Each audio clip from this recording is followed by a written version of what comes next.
The January wind howled through the streets of Seattle, carrying with it the sharp sting of winter's chill. Thomas Caldwell, a celebrated software engineer and the founder of a successful tech startup, stood at the corner of Pike Street and 4th Avenue. His Tesla, once a symbol of his carefully constructed life, now sat lifeless on the curb. The electric hum of progress had sputtered into silence, leaving him stranded in a way he hadn't felt in years. "I'm sorry, Mr. Caldwell," his assistant muttered over the phone. "The tow truck is delayed and the meeting—" "Schedule it," Thomas interrupted, glancing at his watch. It was already 8:50 a.m., and he knew the window to salvage the day was closing. "I'll figure something out." His eyes scanned the street, landing on a nearby bus stop, where a small shelter stood amidst the bustling city. Public transportation felt foreign to Thomas, almost like stepping into a world he had left behind long ago. The last time he'd set foot on a bus was likely during college, a time when his ambitions had yet to outpace his wallet. Yet, with no cabs in sight, he stuffed his hands into the pockets of his wool coat and trudged toward the small shelter. The stop was nearly empty except for a woman and a young boy. The woman's honey-colored hair caught his attention first, tumbling down her back in soft waves that seemed oddly familiar. Then she turned slightly, and his breath hitched. "What?" "Emily." It had been 5 years since Thomas had last seen her.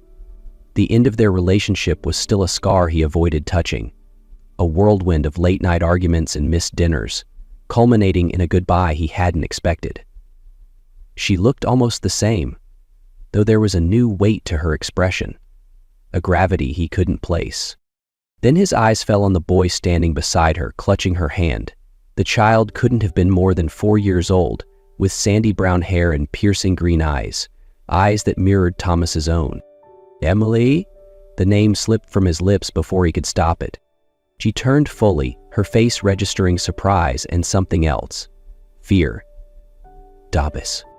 The boy tugged at her hand, curious but shy, as Thomas struggled to process what he was seeing. His mind raced, questions piling up faster than he could manage. "Is he?" Thomas began, his voice unsteady. Emily's hand tightened around the boy's small fingers. Her voice clipped and hurried. "It's been a long time, Thomas. We really have to go." Before Thomas could respond, the bus screeched to a halt in front of them. Emily ushered the boy on board, her movements hurried. As the bus pulled away, the boy turned and looked out the window, his green eyes locking onto Thomas's. And in that fleeting moment, Thomas knew his life was about to change forever. Thomas stood frozen at the bus stop long after it had disappeared down the street. The boy's green eyes haunted him, reflecting questions he didn't yet know how to ask. His mind raced back 5 years, unearthing memories he had worked tirelessly to bury.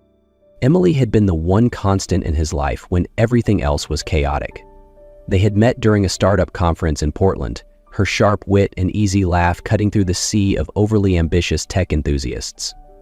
While Thomas focused on his fledgling company, Emily had been his grounding force, reminding him to look up from his computer screen and experience the world.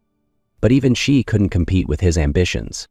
As Caldwell Innovations grew, so did Thomas's obsession with its success. Late nights at the office turned into early mornings, and weekends became just another workday. Emily had tried to adapt, but the cracks in their relationship grew deeper with each passing day. "I don't want to feel like I'm competing with your company," she had told him one night, her voice trembling with frustration. "I want to be part of your life, not a footnote." "You are my life," Thomas had replied, though his words felt hollow even to himself. The breaking point came after Thomas closed his first major funding round. They had planned a celebratory dinner, but a last-minute investor call kept him at the office. Emily had waited at the restaurant for nearly an hour before walking out, her patience finally spent. When he returned home that night, she was gone. At first, Thomas thought it was just another argument, one they would patch up like they always did. But days turned into weeks, and Emily never came back. Her phone went straight to voicemail, and mutual friends offered little help, claiming she needed space. What Thomas didn't know then was how deeply Margaret Caldwell his mother, had played a role in their separation. Margaret had always been protective of her only son. As the widow of a corporate titan, she saw Thomas's relationship with Emily as a distraction from his true purpose, continuing the Caldwell legacy. Margaret's disapproval had been subtle at first. A raised eyebrow during family dinners, backhanded compliments about Emily's simple upbringing. But when Emily confided in her about her pregnancy, Margaret saw an opportunity. "You have to think about what's best for Thomas," Margaret had said, handing Emily a prenuptial agreement that detailed strict clauses about inheritance rights. "A child born out of wedlock could complicate things. It's better if you move on now before this becomes a bigger problem." Emily had been devastated. She knew Margaret's words weren't just idle threats. Thomas's silence during their final weeks together had confirmed her worst fears. He wouldn't stand up to his mother. And so, Emily made the hardest decision of her life. She left. In the years that followed, Thomas threw himself into his work, using the success of his company to drown out the emptiness Emily's absence left behind. Caldwell Innovations became a household name in the tech industry, and Thomas was hailed as a visionary. But behind the accolades and the wealth, he was lonely. His sprawling penthouse felt more like a museum than a home, and the rare moments of silence were filled with what-ifs. What if he had fought harder for Emily? What if he had put her before his work? What if he had listened? He had tried to move on, dating briefly but never seriously. No one measured up to Emily, and deep down, he knew they never would. The image of her standing at the bus stop with that little boy resurfaced in his mind, tugging at something he had tried to ignore for years. The boy's resemblance to him was undeniable. Could he be my son? The thought hit him like a freight train. If Emily had been pregnant when she left, that would explain everything: her sudden departure, her refusal to contact him, even her wary expression at the bus stop. Thomas clenched his fists, anger and regret boiling in his chest. If the boy was his, he had missed so much. His first words, his first steps, every milestone a father should have been there for. And if Margaret had known, the possibility chilled him to the bone. His mother had always been controlling. But could she have hidden something so monumental from him? Thomas pulled out his phone and scrolled through his contacts, pausing on Margaret's name. For a long moment, he debated calling her, demanding answers. But he knew Margaret wouldn't give them freely. No, he needed to start with Emily. She had vanished once before, but this time, Thomas wouldn't let her slip away. With a newfound resolve, he opened his browser and typed, "Private Investigator Seattle, Discreet Services." He had spent 5 years building an empire. Now, he would dedicate every resource he had to finding Emily and the truth about the boy with his eyes. It didn't take long for Thomas to track Emily down. The investigator he'd hired was efficient, providing a neatly compiled report within 48 hours. Emily was living in a modest neighborhood in West Seattle, working as a freelance graphic designer. The report included everything from her daily routine to a photo of her walking hand in hand with the boy, Liam. Thomas stared at the photo for what felt like hours. Liam's green eyes and sharp jawline mirrored his own so perfectly that there was no denying it. He was convinced now more than ever. Liam was his son, but convincing Emily would be another matter entirely. 3 days later, Thomas found himself at Alki Beach Park. According to the report, Emily often took Liam there in the late afternoons. He waited on a bench, his heart pounding as he scanned the area. When he finally saw them, his breath caught. Emily was sitting on a blanket under the shade of a tree, helping Liam build a sandcastle. The boy's laughter rang out across the park, light and carefree, and Thomas felt a pang of loss for the years he had missed. For a moment, he considered leaving. What if she refused to talk to him? What if she turned Liam against him? But then Liam looked up, spotting him, and his small face lit up with curiosity. There was no turning back now. "Emily," Thomas called, approaching cautiously. Emily's head snapped up, and her body tensed as if bracing for a blow. "Thomas," she said, her voice carefully neutral. She instinctively pulled Liam closer, placing a protective hand on his shoulder. "Hi," Thomas said, his voice unsteady. He looked at Liam, who stared back at him with wide, curious eyes. "Hi, kiddo," Como said. "Who's this, Mommy?" Liam asked, tilting his head. Emily hesitated, then smiled tightly. "Just an old friend." Thomas felt the words like a slap, but chose to ignore them. "Can we talk, Emily? Please." Emily glanced at Liam, then sighed. "Liam, why don't you play on the swings for a bit? I'll watch you from here." The boy nodded, grabbing a plastic bucket and running off toward the playground. Thomas waited until Liam was out of earshot before turning back to Emily. "You've been following me," she accused, crossing her arms. "I needed answers," Thomas admitted. "You disappeared, Emily. I didn't know where you went or why. Then I saw you at the bus stop, and..." He swallowed hard. "Liam, is he my son?" Emily's expression hardened. "What does it matter, Thomas? You have your life, and we have ours." "It matters because I've missed 4 years of his life," Thomas said, his voice rising. "If he's my son, I deserve to know him. I deserve to be part of his life." Emily shook her head. "You can't just walk in and expect everything to be fine. Do you have any idea how hard it's been? Raising him on my own, knowing what your mother would do if she found out about him?" "My mother?" Thomas frowned. "What does she have to do with this?" Emily laughed bitterly. "Everything, Thomas. She showed me that prenuptial agreement and made it clear that Liam would never be accepted by your family. She said I was a distraction, that I was holding you back. And you? You were never there. Always working, always somewhere else." Thomas felt the weight of her words settle over him like a storm cloud. "Emily, I didn't know. If I had..." "But you didn't," she snapped. Her voice softened as she looked toward Liam, who was now gleefully sliding down the playground spiral slide. "I had to protect him, Thomas. I couldn't let him grow up feeling unwanted." Thomas stepped closer, lowering his voice. "He's not unwanted. He's my son, Emily. I can see it. I felt it the moment I saw him." Emily's eyes filled with tears, but she quickly blinked them away. "And what happens when you get bored? When your work becomes more important again? Liam doesn't deserve that." "I've changed," Thomas said firmly. "I'm not the man I was 5 years ago. Let me prove it to you. Let me prove it to him." Emily hesitated, her walls cracking ever so slightly. "This isn't just about you and me anymore, Thomas. Liam is my whole world. I won't let anyone hurt him, not even you." Thomas nodded, understanding the gravity of her words. "I don't want to hurt him, Emily. I just want to be his father." They stood in tense silence for a moment before Emily finally sighed. "Fine, you can see him, supervised for now. But if you hurt him, Thomas, you won't get another chance."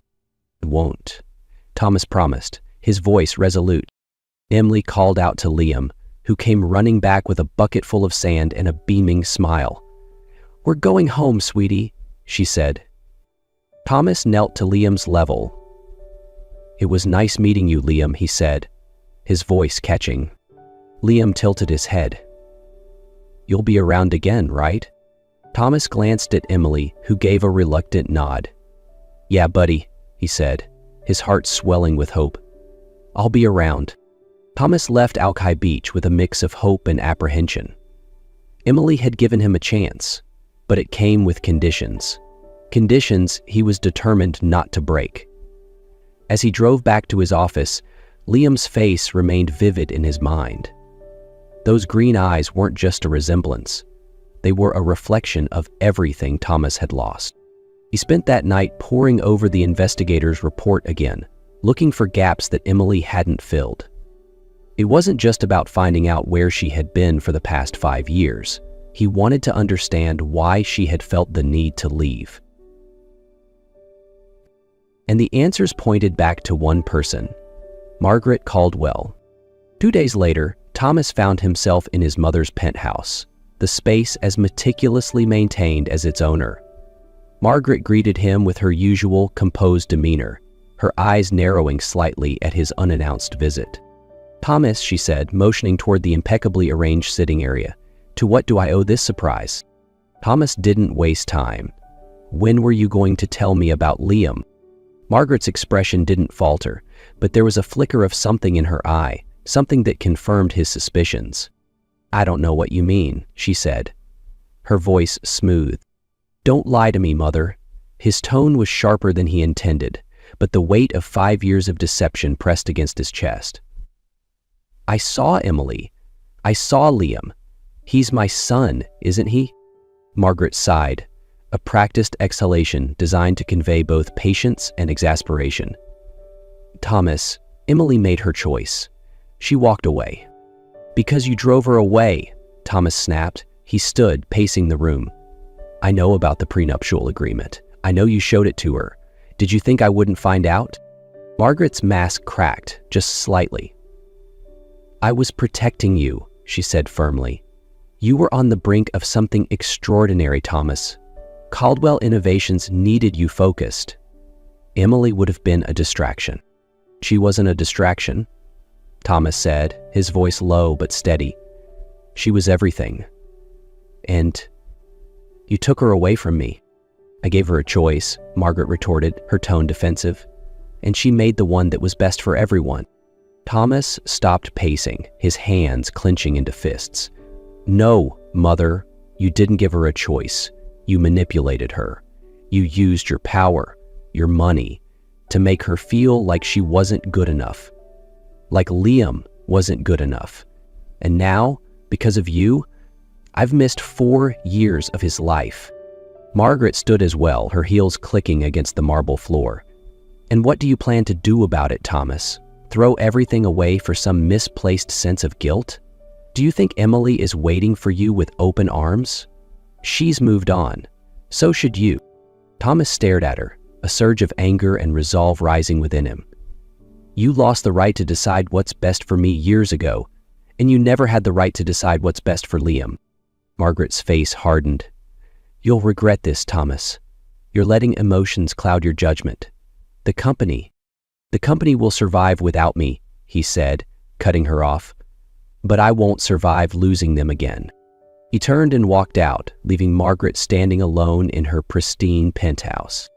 The next day, Thomas met Emily and Liam at a local park. Emily had been cautious, but true to her word, she allowed Thomas supervise time with his son. Liam was shy at first, clinging to Emily as they sat on a picnic blanket. "Do you like superheroes, Liam?" Thomas asked, trying to engage him. Liam nodded, his eyes lighting up. "I like Spider-Man." Thomas grinned. "Spider-Man's awesome. Did you know I used to build stuff that's kind of like his web shooters?" "You did?" Liam's curiosity overcame his shyness and he inched closer. "Yeah," Thomas said, pulling out his phone to show him a prototype design he'd worked on years ago. Liam was enthralled, asking a flurry of questions. As the afternoon wore on, Thomas felt a connection forming. Liam's laughter, his fascination with technology, even the way he scrunched his nose when he was deep in thought. It was like looking at a younger version of himself. Emily watched from a distance, her protective stance softening as she saw Liam warming up to Thomas. By the time the sun began to set, Liam was tugging on Thomas's hand. "Can we do this again, Mr. Thomas?" Thomas knelt to Liam's level, his voice thick with emotion. "You can just call me Thomas. And yes, we can do this again." Emily approached, her expression unreadable. "He seems to like you," she said quietly. "I like him too," Thomas replied, glancing at Liam, who was now chasing bubbles with a group of other kids. "Emily, I want to be part of his life, not just on weekends or special occasions. I want to be there for him every day." Emily hesitated, then nodded. "Let's take it slow, for his sake." Thomas nodded, understanding that trust wasn't something he could demand. He would earn it, one step at a time. As they walked back to their cars, Liam holding both their hands, Thomas felt a flicker of hope. For the first time in years, it felt like the pieces of his life were falling into place. The next few weeks became a delicate dance of trust and rebuilding. Emily remained cautious, but Thomas took every opportunity to prove that he was committed, not just to Liam, but to the family they could become. Every Saturday, they met at a small community center near Emily's neighborhood. Liam loved the play area, and Thomas used these moments to connect with his son. At first, Liam had been shy, sticking close to Emily, but as the days passed, he grew more comfortable. One morning, Liam tugged on Thomas's sleeve as they sat by the building blocks. "Can you build a tower with me, Mr. Thomas?" Thomas smiled, kneeling beside him. "Of course, and you can just call me Thomas, buddy." Liam tilted his head, curiosity flickering in his green eyes. "Can I call you Dad?" Thomas froze for a moment, his heart racing. "Like what?" Liam shrugged. "Maybe. Dad?" The word hit Thomas like a tidal wave. He looked at Emily, who stood a few feet away, her eyes wide with surprise. She didn't say anything, but she didn't stop Liam either. Thomas swallowed the lump in his throat. "You can call me whatever feels right to you, Liam." "Okay, Dad," Liam said, grinning. Later that afternoon, as Emily and Thomas packed up the toys, she finally spoke. "He's starting to trust you." Thomas nodded. "It means everything to me." Emily hesitated. "I want to believe you, Thomas. But I've seen how work can take over your life. I can't let Liam get attached if you're going to disappear when things get busy." Thomas paused, setting down the toy he was holding. "I get it, Emily, and I don't blame you for feeling that way. But I've made changes. Caldwell Innovations doesn't own me anymore." "Really?" Emily raised an eyebrow. Thomas exhaled. "I've stepped back. I've trained a team to handle the day-to-day operations. The company's still mine, but it's not my life anymore." Emily studied him for a long moment. "That's a start." The turning point came one rainy evening when Emily called Tomas unexpectedly. "Liam's sick," she said, her voice anxious. "He has a fever, and I can't get it down." Thomas was already grabbing his keys. "I'll be right there." When he arrived, Emily looked frazzled, cradling a groggy Liam on the couch. "He's been like this since this afternoon," she said. Thomas knelt beside them, gently touching Liam's forehead. "We should take him to urgent care, just to be safe." Emily nodded, and they bundled Liam up together. At the clinic, Thomas stayed by Liam's side, distracting him with silly faces and stories while the doctor examined him. "It's just a viral infection," the doctor said eventually. "Keep him hydrated, and he should be better in a few days." Relief washed over both parents as they returned to Emily's apartment. Liam was already dozing off in Thomas's arms, his small head resting on his father's shoulder. Emily watched as Thomas carefully laid Liam down in his bed, pulling the blanket up to his chin. The tenderness in his movements brought tears to her eyes. "Thank you," she said softly when they stepped out of Liam's room. "You don't have to thank me," Thomas replied. "This is what I want, to be here, to help, to be part of his life." Emily looked at him, her walls finally beginning to crumble. "It's not just about him, Thomas. It's about us too. Can I trust you not to hurt me again?" Thomas took her hands, his gaze steady. "I know I let you down before, Emily. I can't undo the past, but I can spend every day proving that I've changed. I don't just want to be Liam's dad. I want to be the partner you deserve." Emily's eyes shimmered with unshed tears. "I'm scared, Thomas." "I am too," he admitted. "But I think we owe it to ourselves and to Liam to try." From that night on, things began to shift. Thomas became a fixture in their lives, not just as a visitor, but as a partner. He picked Liam up from preschool, helped with bedtime routines, and even learned how to make Liam's favorite dinosaur-shaped pancakes. Emily started to relax, allowing herself to enjoy the moments of laughter and joy that Thomas brought back into their home. For the first time in years, she began to imagine a future where they could truly be a family. One Saturday morning, as they sat around the kitchen table, Liam looked up from his plate and asked, "Are we like other families now?" Thomas and Emily exchanged a glance, and Thomas reached over to ruffle Liam's hair. "We're better, buddy. We're our own kind of family." Emily smiled, the last of her doubts fading away. Life settled into a comfortable rhythm for Thomas, Emily, and Liam. Thomas became deeply involved in Liam's daily life: school drop-offs, bedtime stories, and weekend pancake mornings. Slowly, Emily's walls began to fall, and a sense of family took root. One crisp afternoon, as they walked through the park, Thomas stopped and turned to Emily. "I've been carrying this for 5 years," he said, pulling out a small velvet box. Inside was a diamond ring. "Emily Bennett, losing you was the greatest mistake of my life. Being given a second chance is more than I deserve, but I promise to never waste it. Will you marry me?" Tears filled Emily's eyes as she smiled. "Yes, Thomas." He slipped the ring onto her finger, and they kissed, the promise of forever hanging in the autumn air. When they returned home, Liam greeted them with wide eyes. "Why is Mom so happy?" Thomas knelt to his son's level. "Because she just said yes to being a family forever." "Really?" Liam exclaimed, clapping his hands. "So I can call you Dad all the time now?" "You bet, buddy," Thomas said, lifting him into a hug. As the sun set, they sat together on the couch, wrapped in each other's arms. This wasn't just the end of a chapter. It was the beginning of a new story, built on trust, love, and the joy of second chances.